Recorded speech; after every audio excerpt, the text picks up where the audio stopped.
यशोदा मैया तेरो ललना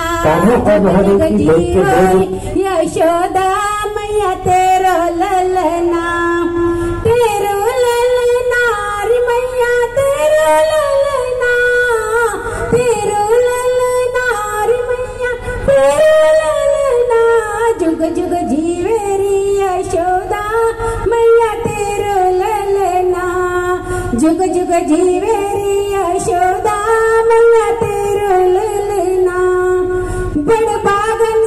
बड़ बागन तू माता यशोदा ऐसे सुत तन जायो पूर्ण ब्रह्म जगत को स्वामी पूर्ण ब्रह्म जगत को स्वामी सोतन गौत खिलायो जाके डार जुलावे पालना तेरो ललना जाके डार जुलावे पालना रे तेरो ललना जुग जुग जीवे रे यशोदा मैया तेरो ललना जुग जुग जीवे रे यशोदा मैया तेरो ललना धन्य गरी जब होवे यशोदा मैया का कर बोले धन्य गरी जब होवे यशोदा मैया का कर बोले नूपुर बांध दो चरणन में नूपुर बांध दो चरणन में गुटवन गुटकन डोले पकड़े बाबा की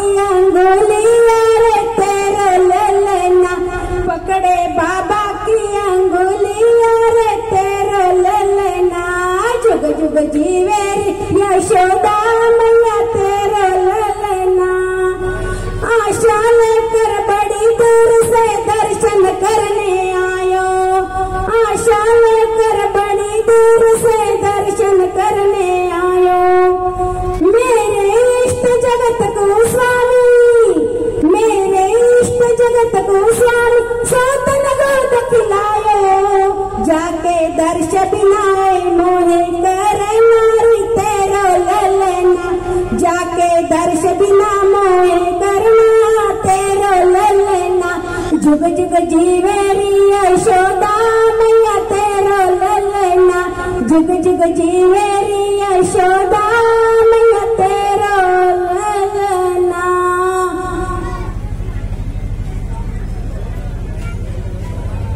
कान्हा और महादेव की भेंट के 2 दिन पश्चात यानी कि बालक 6 दिन का हुआ तो अब कंस ने गोकुल में पुतना राक्षसी को भेज दिया जो बहुत ही भयानक थी। उसे बालकों का रस पीना बहुत पसंद था। उसने बहुत ही सुंदर स्त्री का रूप धारण किया और गोकुल में आ गई।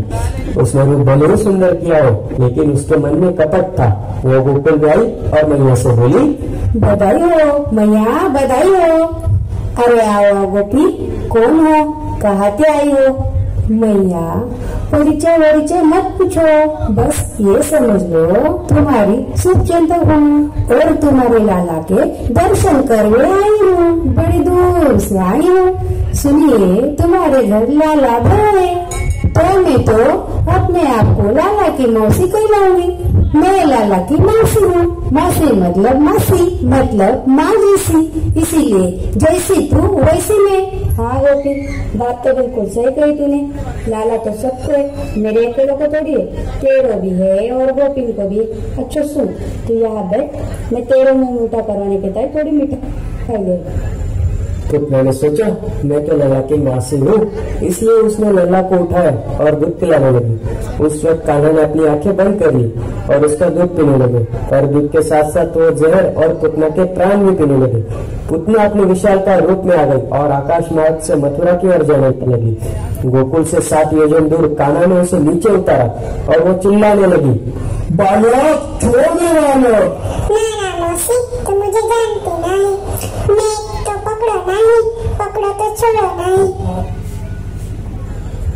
चलिए भाई आखिरकार हमारे कान्हा ने अपने जीवन के पहले राक्षस का उद्धार कर ही दिया। चलिए आप सभी को एक राज की बात बताते हैं। आप सबको पता है पुतना कौन थी। तो पुतना पिछले जन्म में राजा बलि की पुत्री रत्नमाला थी। जिस समय वामन अवतार हुआ उस समय रत्नमाला वो बालक के रूप से मोहित हो गई और उसने मन ही मन सोचा काश ऐसा पुत्र अगर मेरा होता तो उसे मैं अपने सीने से लगाकर दूध पिलाती। और जब वामन भगवान ने लीला करके राजा बलि को पाताल में डाल दिया तब रत्नमाला ने कहा कि ऐसा पुत्र अगर मेरा होता तो मैं उसे जहर खिलाकर मार डालती।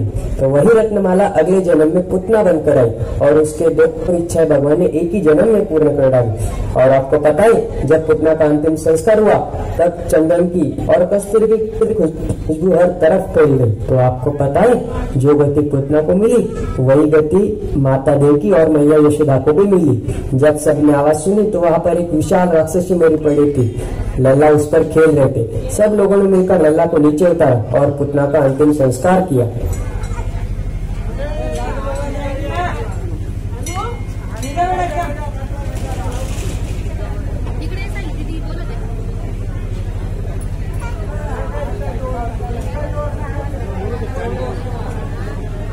शक्तासुर को भेजा और वो शक्तासुर शकट का रूप लेकर गोकुल में आ गए। मैया अपना काम कर रही थी। उनकी दृष्टि कान्हा पर गई और देखा तो लाला ने करवट बदल ली थी। यशोदा मैया बड़ी आनंदित हो गई और बोली, मेरो लाला तो बड़ो गए, करवट बदलने लगो फिर या कोना एक उत्सव, मेरो लाला को करवट उत्सव। सभी तरफ त्योहार के नोटे बांटे गए। सब ब्रजवासी महल आ गए। मैया ने सोचा लाला थोड़ा थक गया होगा इसलिए इसको थोड़ा सुला दूं और लाला को बैलगाड़ी के नीचे सुला दिया। फिर अपना काम करने लग गए। लाला को गुस्सा आ गया और बोले, सब मेरे करवट उत्सव में आओगे और मुझको बाजे में सुला के पटक दे, कुछ तो करना पड़ेगा। ये कहकर हमारे लाला ने शकट को स्पर्श किया। शकट आसमान में उछला और लुढ़कता धरा पर आ गिरा और उसका अंत हो गया। सब तरफ हल्ला हो गया। लाला दब गयो, लाला दब गयो, लाला दब गयो। सब लाला को देखने के लिए आ गए। सब भागे। मैया काम छोड़कर भागी, गोपी भागी, वाले भी भागे। आखिर आई गए ना मेरे पास। कहाँ गयो मेरो लाला ठीक तो है ना? मैया मैं बताऊँ कहाँ भयो? बताओ कहाँ गयो? हम सब खेल रहे थे। हमने देखी लाला ने पाव को अंगूठा या गाड़ी पे छुआयो और जैसे ही लाला ने जोर से रख मारी गाड़ी आकाश में उलझ गई। रे छोरा रात को भांग खा ले कते ने? मेरे छोरा ने इतनो सो लाला ने यानी पाव मारी और गाड़ी ऊपर उलझ गई। पागल है का तू? बार बार घुस गया। हाँ तो वही, कब तक हम लल्ला लल्ला यही कहेंगे? हमारे लल्ला का कोई नाम भी तो होना चाहिए ना। तो चलिए चलते हमारे यानी यशोमती मैया के नंद लाला के नामकरण की ओर और हाँ उनके बड़े भाई के अर्थात हमारे लाडले दाऊ के नामकरण की ओर।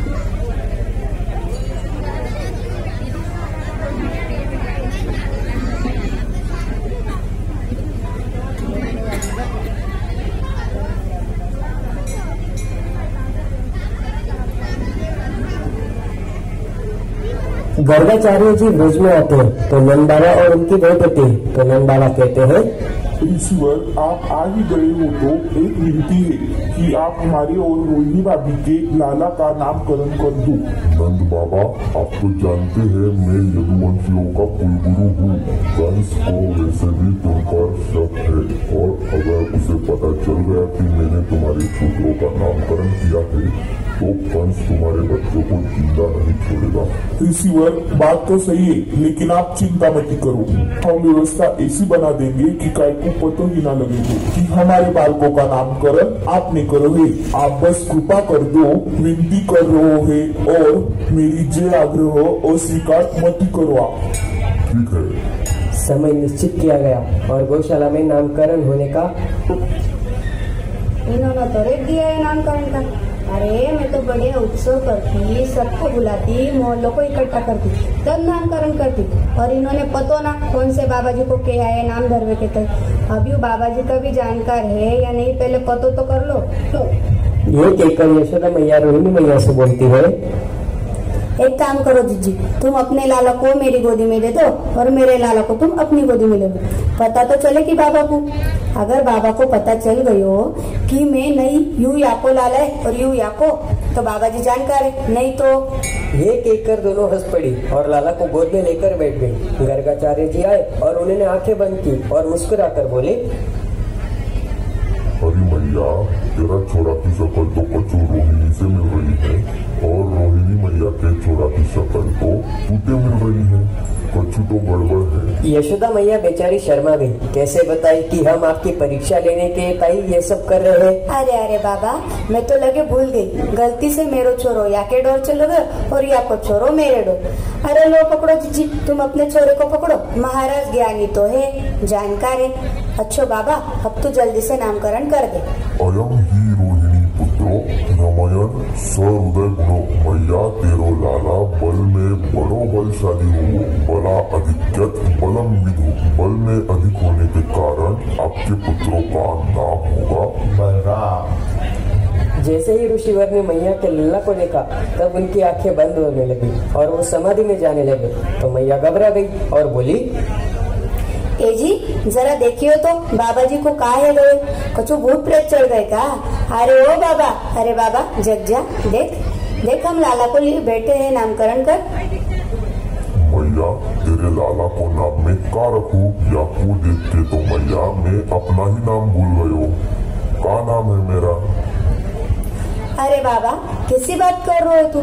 हम तो लाए ही अपने छोरा को नाम धरवे के तय, कछु तो नाम दे दे बाबा। ठीक है, समस्त जगत को आकर्षित करने वाला ये बनेगा, इसलिए इसका नाम होगा कृष्णा, अर्थात ये सबके मन को अपनी ओर खींचने वाला होगा, सबके जीवन को अपने से जोड़ने वाला होगा, इसलिए याको नाम होगो इतनो टेढ़ो नाम कृष्ण। बाबा ये तने कैसो उबड़ खाबड़ सो नाम धर दियो कृष्ण, ये भी कोई नाम है? कछु सुधो सो धर दे तो। हमने तो धर दियो मैया, अब तो को जो बुलाना है वो बुला। ठीक है, मैं तो अपना छोरा को कलुआ के बुलाऊंगी, मेरो छोरो कलुआ। इतना भी बढ़िया नाम धर दो ना मैया, एक ना एक नाम वाको बिगाड़ के ही धरे जरूर है। तो मेरो छोरो कलुआ और या को छोरो बलुआ, मेरे दोनों छोरों को मैं यही बुलाऊंगी, कलुआ बलुआ। मैया जो तो को पुकारना है तू वो पुकार, या के नाम तो इतने हैं, बहुनी संति नामानि रूपानि च सुतश्यति, इतने नाम है मैया कि गिन नहीं सकते, तेरे लाला के उतने नाम है। बाबा एक बात पूछो? हाँ पूछो मैया। बाबा तुमको भविष्य देखने आवे का? हाँ आवे तो है, कौन को दिखवानो? मेरे लाला को दिखवाना, जरा बता तो या के भविष्य को देख करके। मैया तेरो लाला तेरो बड़ो नाम रोशन करो मैया, सब जगह तू या के नाम पे जानी जाएगी, और मैया तू जानती ना है, यूं बड़ो होके बहुत बड़ो राजा भी बनोगे, ऐसो राजा बनोगे कि या के सोने के तो घर होगी, सोने के महलन में रहोगे। बाबा जितने भी तेने यहाँ के गुण गिनवाए ना, जितने भी यहाँ के पद गिनवाए, उतने में मेरे काम को तो एक होना है। क्यों मैया, तेरे काम को क्यों ना है? मोह इन सबनते मतलब नहीं कि बड़ो होगो, महल होंगे, नौकर होंगे, चाकर होंगे, वो तो मेरे काम की बात बता। तेरे काम की कौन सी बात है? मोको तो ये बता, मेरे घर में बहू कब आवेगी? मैया हद कर दी तेरे तई, लाला को नामकरण हो रहो, अभी नाम भी नहीं धरो और तो को बहुत चाहिए अभी तक। ना ना बाबा, वो का है ना कि ब्रज की लुगाई कहने हैं कि ये जो तेरो लाला है ये बड़ो कारोसो है, कलुटोसो है, या को कोई अपनी छोरी नहीं देगो, या को ब्याह नहीं होगो, तो बाबा मोको तो बड़ी चिंता है कि ये कुंवारा न रह जाए। मैया तो को चिंता करने की जरूरत ना है, क्योंकि याकू बिहार की कोई कमी नहीं, एका 2, 10, 50 नहीं, 16,108 ब्याह होंगे तेरे छोरा के। ये सुनकर मैया चौंक कर बोली, बाबा सच्ची का? हाँ सच्ची। अगर होरी दिवारी सबरी बहू इकट्ठो मेरे पाँव छूने आ गई तो इनको आशीर्वाद देते रहते मेरो राम नाम सत्य हो जाएगा बाबा। आप सबने कभी कल्पना की है कि बिना मोरपंख और बांसुरी के कन्हैया कैसे लगेंगे? नहीं ना?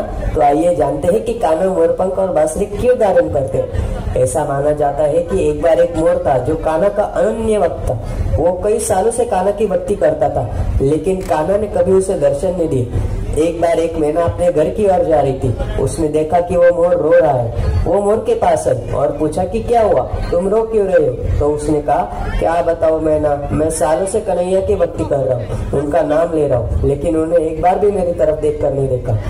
क्या करूँ, कुछ समझ नहीं आ रहा है। मैना ने बोला, अरे दुखी मत हो, मैं अभी बरसाने से आ रही हूँ। हमारी राधा रानी बड़ी ही दयालु है, तुम उनसे मिलो। ऐसा कहकर दोनों बरसाने की ओर निकल पड़े। मोर वहां जाकर भी कान्हा का नाम जाप करने लगा तो राधा रानी दौड़ कर आई और मोर को अपने हृदय से लगा लिया। मोर ने बोला, राधा रानी, अब तक तो सिर्फ सुना था, लेकिन अब देख भी लिया। मैं इतने सालों से कान्हा का नाम जाप कर रहा हूँ, लेकिन उन्होंने तो मेरी तरफ देखा भी नहीं, लेकिन आपने तो बड़ी ही जल्दी दर्शन दे दिए। मोर की ये बात सुन राधा रानी बोली, नहीं, मेरा कान्हा इतना निर्दय तो नहीं हो सकता। एक काम करो, अब तुम वापस जाओ और कान्हा की नाम की जगह राधे राधे रटो। फिर मोर वापस गोकुल आया और राधे राधे जपने लगा। राधा रानी का नाम सुनते ही कान्हा दौड़ कर चला आया और उन्होंने मोर को अपने हृदय से लगा लिया। इसी तरह एक दिन कान्हा और राधा एक बार रास कर रहे थे। उस वक्त मोर भी उनके साथ नाच रहा था। उस वक्त उसका एक मोरपंख गिर गया और इसलिए उनकी मुलाकात का प्रतीक है मोरपंख, जो वो हमेशा धारण करते हैं।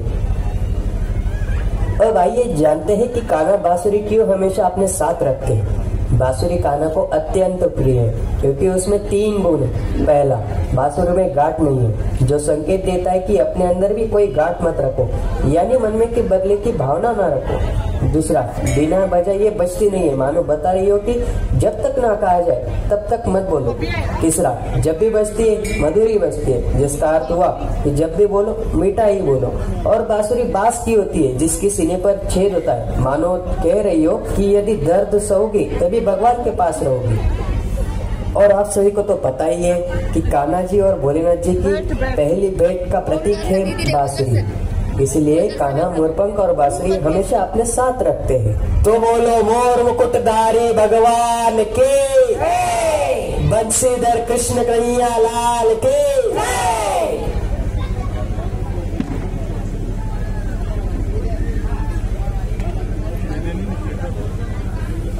तैयारी तो हुई, बस इनका 10 मिनट में हो जाएगा।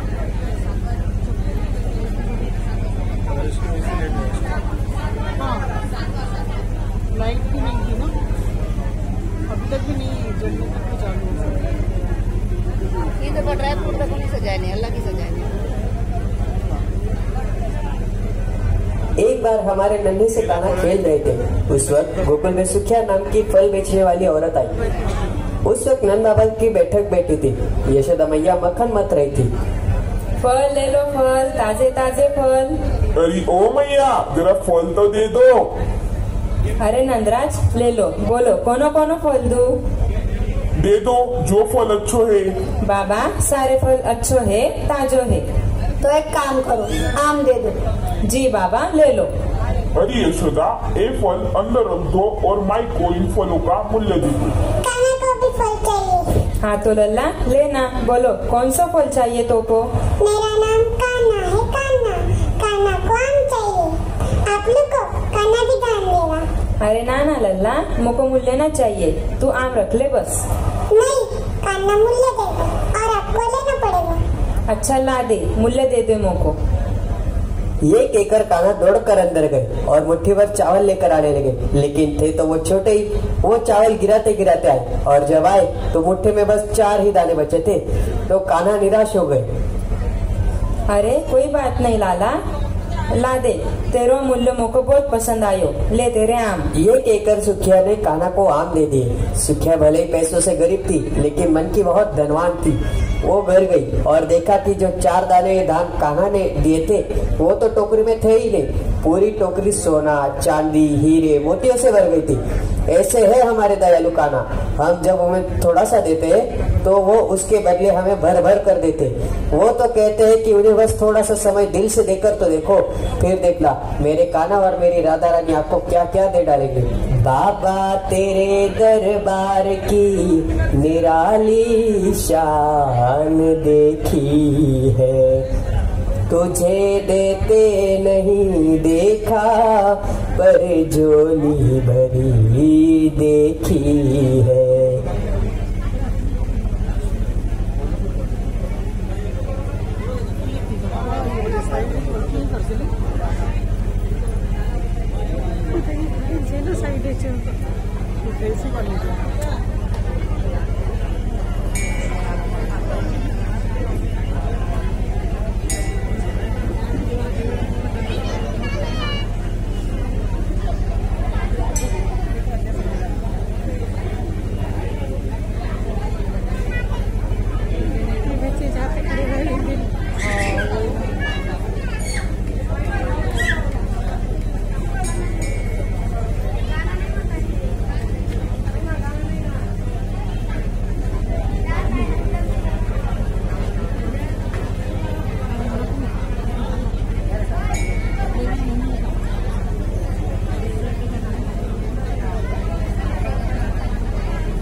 लो भाई, पहली चोरी तो नाकामयाब रही हमारे लल्ला की, लेकिन हमारे कान्हा ने हार नहीं मानी।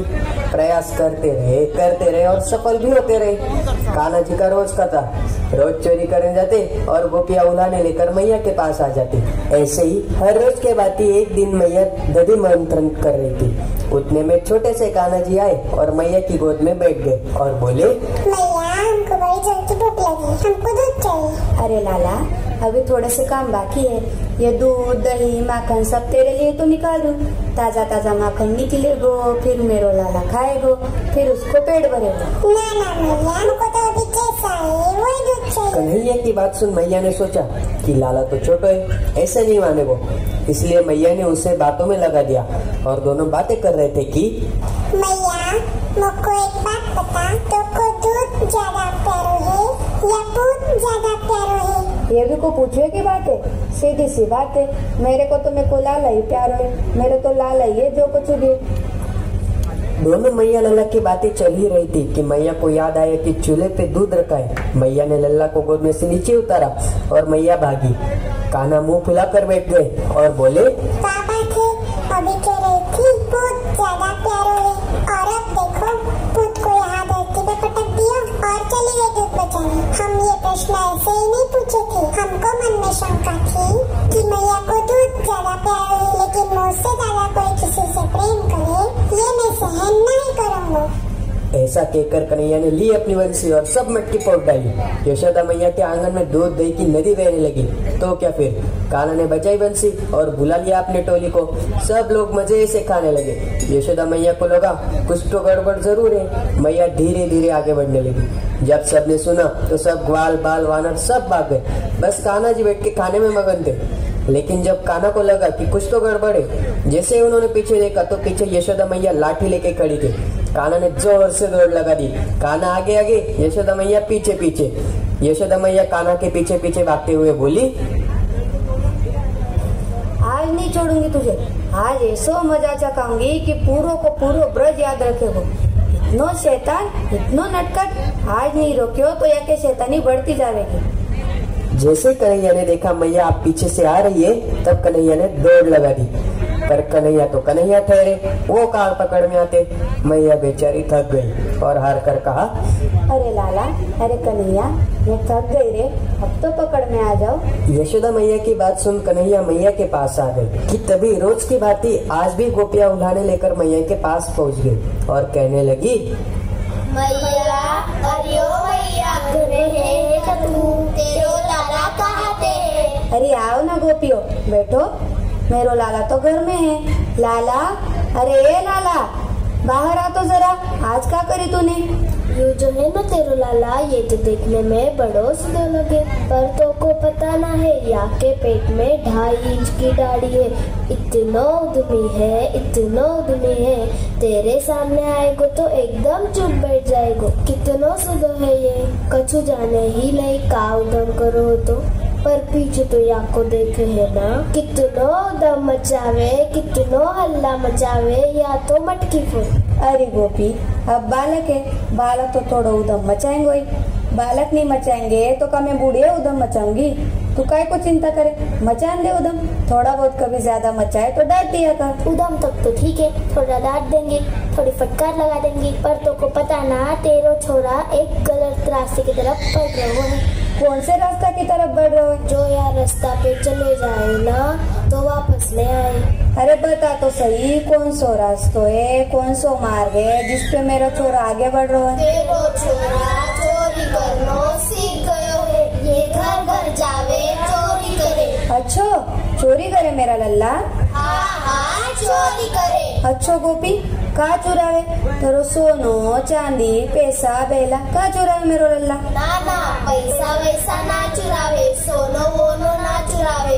तो का चुरावे फिर? ये चुरावे माखन। अच्छो, माखन की चोरी करे? हाँ, माखन की चोरी करे। अरे गोपी, तू कैसी बात कर रही है? यह बात को तू कायते भी जाके कही तो कोई मानने को तैयार ना होगो कि जाके 9 लाख गैया को माखन आतो वो तेरे घर आके माखन चुराए। कैसी उल्टी सीधी बात कर रही है? मोहे लगे तू मेरे छोरा पे आरोप लगा रही, तू मेरे लाला ते जलती है। मैया तो को क्या बताऊं, ये गोपी है ना, ये नको के अपने घर बुलावे। अरे लाला मैं आ जाइयो, लाला थोड़ी देर आ जाइयो, तो मैया मैं तो चले जाऊं, मो तो लगे भाभी बुला रही है, चला जाऊं कछु काम होगो। पर मैया क्या बताऊं तो मैया जाके ऐसे वाले लगावे, यू मोको अपने गले पे लगावे, चुम्बन करे, मो तो बड़ी लज्जा आवे, बड़ी शर्म आवे। हमारे यहाँ पे आरोप लगाने ये तो हम पे आरोप मरे जा रहे हैं। तू जाने नहीं है, ये माखन तो चुरावे तो को एक दिन पता लग जाएगा, पर माखन के संग संग हमारी मटकी भी फोड़ दे। अब हम तो गरीब लोग, हम पे कहाँ देख लगा कि रोज रोज नहीं मटका लाके खरीदे, या को तनिक समझा दे। अरे लाला, तेने ऐसे करी, तेने यहाँ गोपी की मटकी फोड़ी? राम राम राम राम, इतना घनिष्ठ अपराध और मैं, अरे मैया मेरा क्या मतलब किया कि मटकी फोड़ो, और मोया की मटकी फोड़ने के मिले का मेरे घर में कोई कमी है का? यहाँ का राजा हूँ मैं, और हम यहाँ की मटकी जाके फोड़ेंगे। अरे मैया तो को पता ना है, ये जो गोपियाँ है ना, मैं क्या बताऊँ तुम्हारी, इतनी चंट चारा के एकदम चालू है। हमने कौन सा काम करो चालू जैसो, तेने का हमारी चालाकी देखी। मोड़ो मत खुलवाएगा मेरो। ना बताई दे तू भी। मैया हमारे पशुधन है गाय, गायन की सेवा करना हमारा धर्म है। गाय भूखी ना रहे, गायन को कोई तकलीफ ना हो, ये ध्यान रखना हमारा दायित्व है। हाँ बिल्कुल दायित्व है।